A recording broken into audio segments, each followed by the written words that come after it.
My name is Mina Hope, and the best thing that's come out of this is that it's made my life more functional overall. Like, I'm able to have a job and like get more income other than just disability. It helps me manage my seizures to where I'm not seizing at all, well, pretty much at all, but like overall, like maybe having like a couple of seizures a month. But I mean, as an epileptic, that's pretty good. Well, before I was formally diagnosed with epilepsy, I knew that I had some sort of medical issue that was hindering my life. And I had a lot of friends, you know, because growing up in Edmond, the community was really small. And so I had a lot of friends, you know, that saw the stuff that I was going through and the results of like the symptoms that I was talking about. And I had a few people suggest like, hey, why don't you try like smoking a little marijuana? It might help. Because I was really naive too. I wasn't into anything crazy. And so like when I finally just got to the end of my rope and I was like, all right, you know, this is terrible. I can't keep a job. I can't do anything. I tried it, and like the results were insane. Like they were amazing. I could function like all like what I know now are seizures. They wouldn't happen if I was smoking. And so I would smoke a little, do what I needed to do, you know, and kind of like that's how I started to figure out like, hey, I don't think that this should be classified as a drug. I think this is legitimately a medication. Well, without access, I would be having hundreds of seizures a day. And with access, I'm having maybe a couple a month. Being an epileptic, I've been prescribed numerous anticonvulsants that had really serious, really terrible side effects.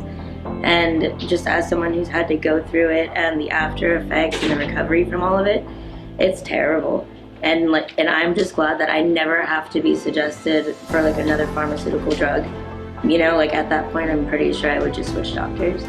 But for anybody else that has to deal with it, I think that that's a huge relief too, because the side effects oftentimes can create more medical issues that are going to disable a person further. So like having a more natural cure or a natural remedy to be able to maintain medical issues is so much more important for the quality of life. There's a lot of judgment surrounding medical marijuana or like marijuana just period. And so, you know, having to overcome the judgment, that was a process, and I think that there's still a lot of it because, you know, it's so new that there's a lot of people who will ever see the positive effects that cannabis can have, which kind of creates issues for people who might care a little bit more about the judgment. So, I mean, I think that we might have a little bit more ways to go on that, but I think we're all going in like a positive direction.